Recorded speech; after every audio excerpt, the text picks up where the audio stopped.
Cancer, tignan natin kung ano yung mensahe para sa'yo. Keep in mind na ito ay general reading lamang kaya hindi po lahat makaka-resonate. Pakilawakan ng isipan at gamitin nyo lamang pong gabay yung ating readings.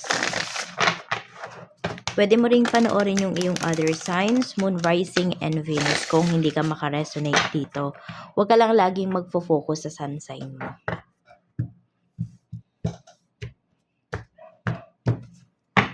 Cancer.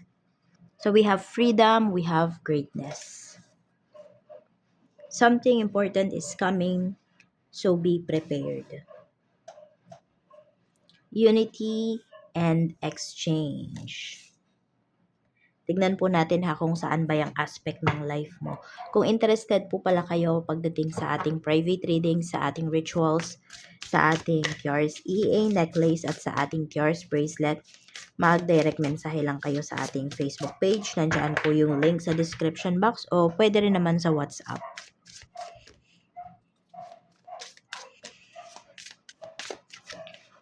We have the Tower.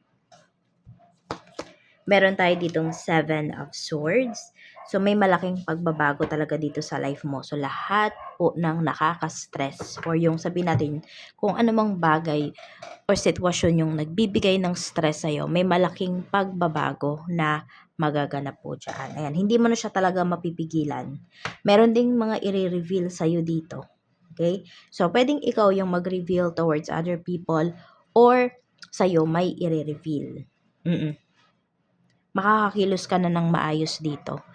Pinapakita kasi mas magiging payapa yung life mo after this situation. Kaya kung may kinakaharap po kayo na, ayan, sabihin natin, something negative, something na hindi kayo proud, okay, matatapos yan.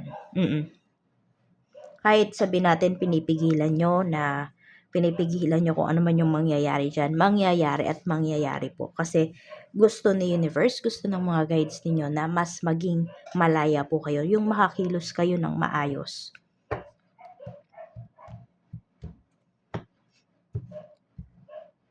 Medyo harsh nga yung energy dito eh. So, pwedeng may nagkakapisikalan po dito. Medyo mapanakit yung energy. Okay. Cancer, kung meron naman po dito, pwedeng nakulong, ganyan, or nakakulong.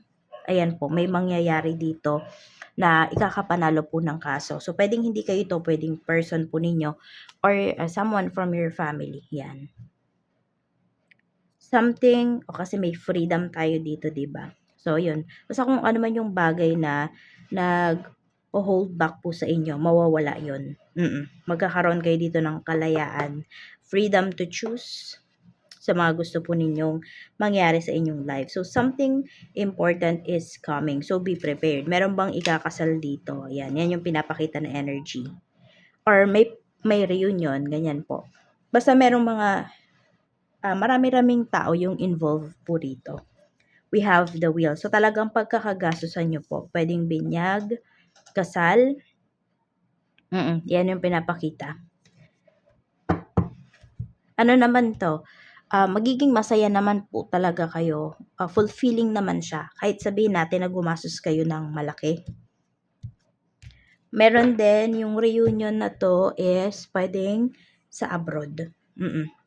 So, meron ba dito matagal kayong hindi nagkita na kunwari ng anak mo, ng asawa mo. So, ayan po. Merong pagkikita dito na matagal nyo na pong inaasam. We have unity and exchange. We have 4 of Pentacles. Meron tayo ditong Queen of Wands. So, more on rendered services yung nakikita ko dito pagdating sa unity and exchange natin. Meron din akong nakikita na more on pag-makeup to. So, yung skills po ninyo, yung talent nyo talaga, hindi lang ikaw, pwedeng sa family ninyo, same kayo ng mga talents, ng skills. So, pwede pong pagkakitaan nyo yun. Oo. Ayan. Meron din pinapakita dito na lupa. So, pwede magkakasundo kayo na ipagbili yung lupa na namana po ninyo. Tapos, paghahati-hatian nyo na lang yung pera. And marami dito, Cancer, magagamit nyo sa pag-uumpisa. Okay, yung pera na yon. Kaya wag nyong sayangin if merong opportunity. Ayan, may perang paparating po sa inyo.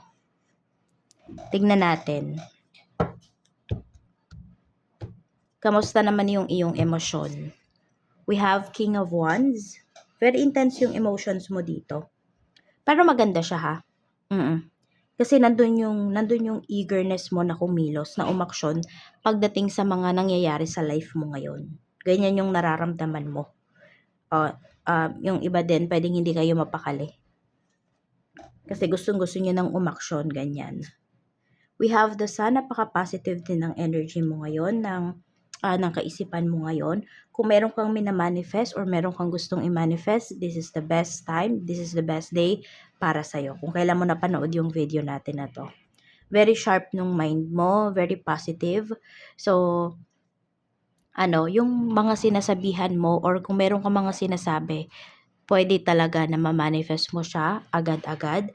Meron din naman po dito, sobrang naniniwala sa mga sinasabi mo.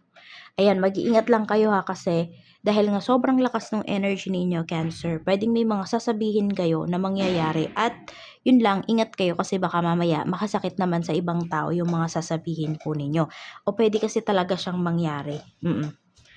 Sa spiritual health mo naman, we have Two of Swords. So, ito naman pagdating sa inyong spiritual health. So, meron ditong pagdadalawang isip, diba? Pero, pwedeng meron kayong pinag-aaralan na dalawa or may tinitimbang po kayo. Huwag niyong pagsabayin, mahihirapan kayo. Or, sinasabi rito na talagang hindi niyo pwedeng pagsabayin yung bagay na yon kasi maguguluhan kayo. Parang, madedistract kayo. Meron pang isang term dyan.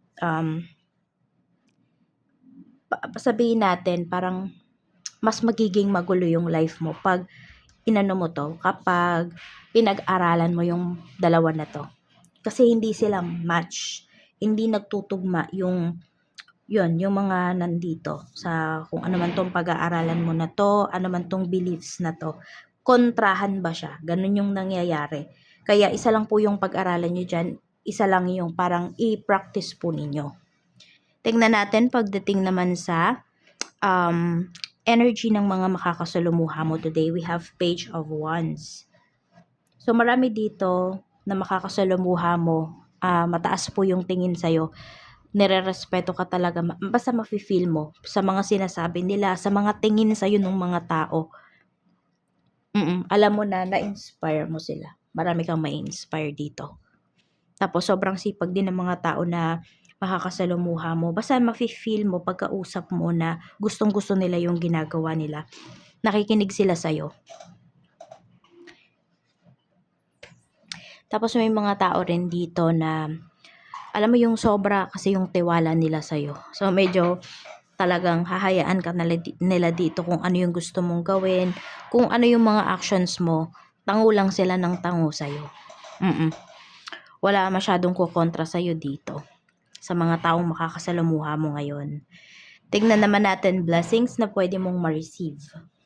So, we have Judgment. So, ayun nga po, mayroon dito. Okay? Yung sinabi ko kanina, di ba, there is freedom. So, kung may problema sa mga kaso-kaso, ganyan, mga legal, usapang legal, sa mga papers mo, ayan po. Papabor po ito sa'yo or dun sa tao na pwedeng ka-deal mo or malapit sa puso mo. Meron din dito, ayan, magbababa na ng, maa-approve, ayan, maa-approve na, marireceive nyo na yung inyong passport kung may nagpagawa man ng passport dito or mga IDs. Ayan. So, basta kung ano man itong mga documents na need po ninyo, makukuha nyo na yan. Oo. Kaya nga, ito na yung parang first step, diba? Para dun sa greatness na paparating sa life mo. We have Five of Swords. Yan. Pinag-iingat ka naman dito ni Universe. Makikilala mo din yung mga tao na nan-traidor sa'yo. Meron dyan, nag-evil eye sa'yo. Meron din po dito, pinag-uusapan ka behind your back. Good thing kasi pwedeng mapag-uusapan ka ng mga taong to na hindi ka pa nakakaalis. Kung ito naman po ay sa internet, ang mangyayari dito is, pwedeng ma-add ka nila kung may group chat, ganyan, or sa'yo niya ma-send yung message. May ganyan akong nakikita dito.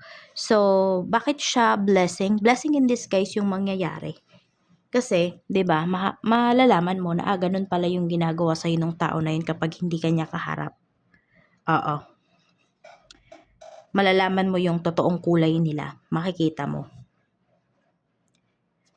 We have 10 of Swords. So, more on mga documents po yung pinapakita rito. Ayan. Pero alam mo, may tao dito na may galit sa'yo. Cancer. Oo. Basta matutuklasan mo talaga, malalaman mo kung sino ba yung tao na yun. So, nandun din, sabihin natin kung yung tao na yun, kinokontrol ka niya. Dahil nalaman mo na ganun pala yung agenda ng tao na yun, may conflict of interest pala doon sa kung ano mang usapan ninyo. So, 'di ba, makakaalis ka doon sa sitwasyon na yun. Mas magkakaroon ka ng freedom para sa sarili mo. Yan. So, may mga papers na pinapakita talaga rito. So, kung may pipirmahan naman po kayo ng mga documents ngayon, so, intindihin po ninyo. Huwag nyo lang basahin, intindihin po ninyo bago ninyo pirmahan. Tingnan natin. We have naman, ito, pagdating sa trabaho. We have the Hanged Man. Meron tayong Eight of Swords. Nahihirapan kayo ngayon sa may toxic energy dito pagdating sa trabaho. Or meron na kayong nakikitang mali sa work pero nagsasawalang kibo kayo, nagbubulag-bulagan. Parang ganyan yung pinapakita dito. Okay? So, yes, pwede naman talagang mangyari yun kasi may mga bagay na kahit alam mo, pwedeng hindi ka dapat makialam kasi hindi na yon parte ng trabaho mo. So, parang masasabi natin, labas ka na doon. Kaya ayan mag-ingat kayo. Kaya baka may lumalabas dito na yung energy ng ng mga legal na usapan, legal process. So, mag-iingat kayo sa mga kilos po ninyo ha. Ayan, hindi porket alam mo ay makikialam ka na talaga. Tas ito din, kasi we have the Hanged Man and we have Eight of Swords. We have the Star. Kung ano nyo naman talaga, gustong-gusto nyo naman na talagang makapaghanap ng bagong trabaho, so ito na yon. Ito na yung pinapakita na energy para sa inyo. Ayan, Eight of Cups. Pwedeng marami na din talagang mga co-workers mo yung umalis dito sa trabaho nyo. They try their luck sa ibang lugar, sa ibang bansa, sa ibang company. So, pwede ilan na lang kayong natitira dito. And pwedeng hindi ka na makatiis.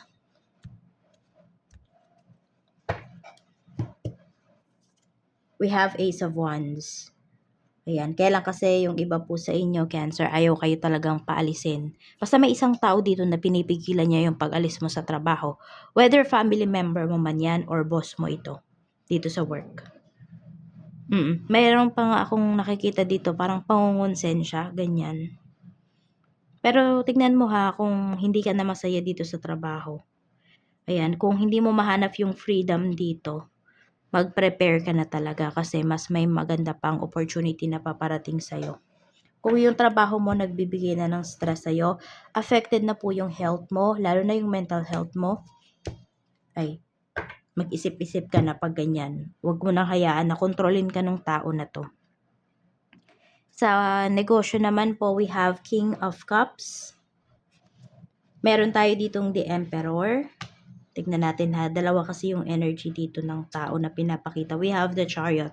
So, this is a successful transaction, connection dito sa negosyo.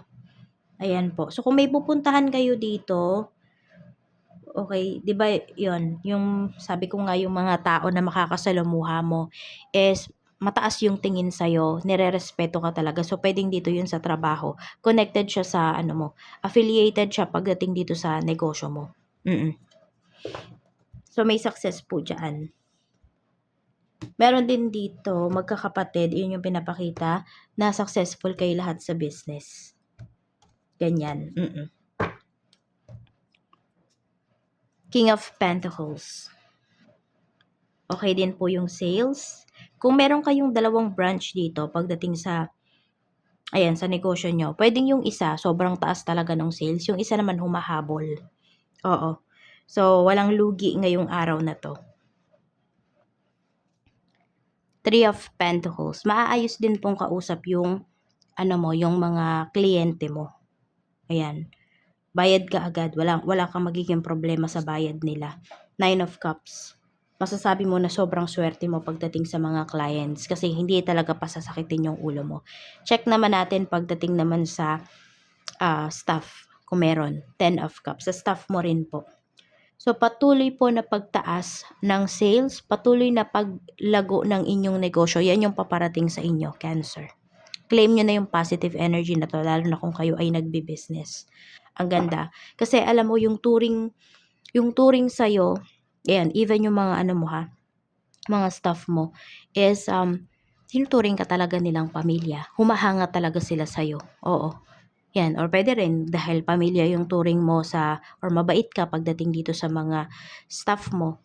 Ayun, wala kang magiging problema din sa kanila. Love nila yung ginagawa nila, yung kanilang trabaho. Check natin.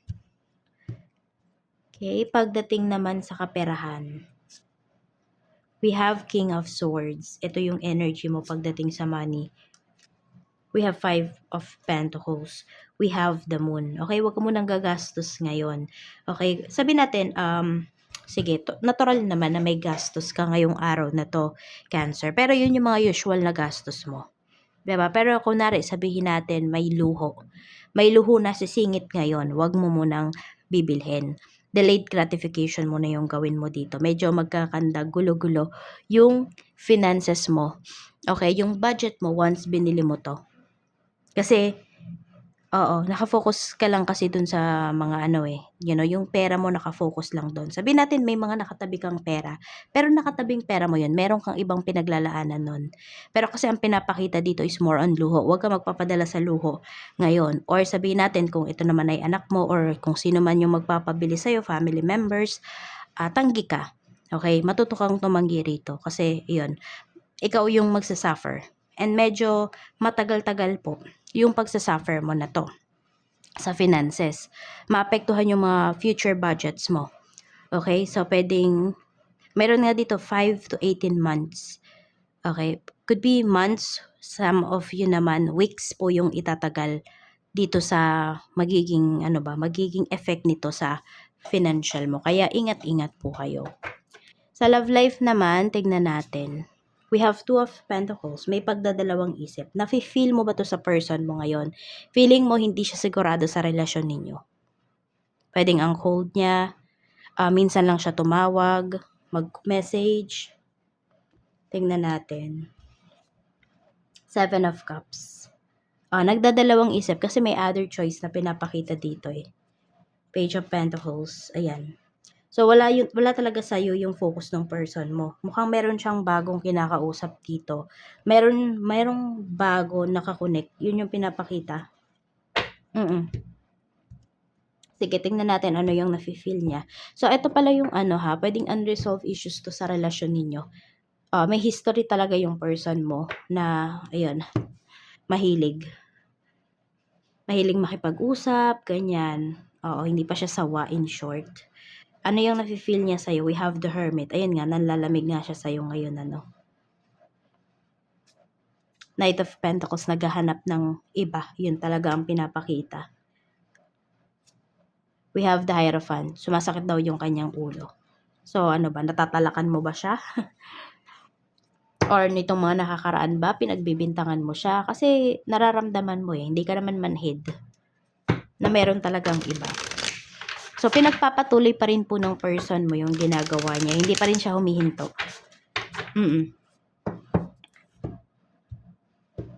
Pagdating sa nafe-feel niya sa'yo, nai-stress lang siya Yun yung pinapakita rito. So, stress siya sa relationship ninyo. Stress siya kapag may mga sinasabi ka sa kanya. Hindi kayo talaga nagkakaintindihan ngayon. Check pa natin ano pa yung mensahe. Mensahe pa po natin Spirit Guide for Cancer, Sun, Moon, Rising, and Venus.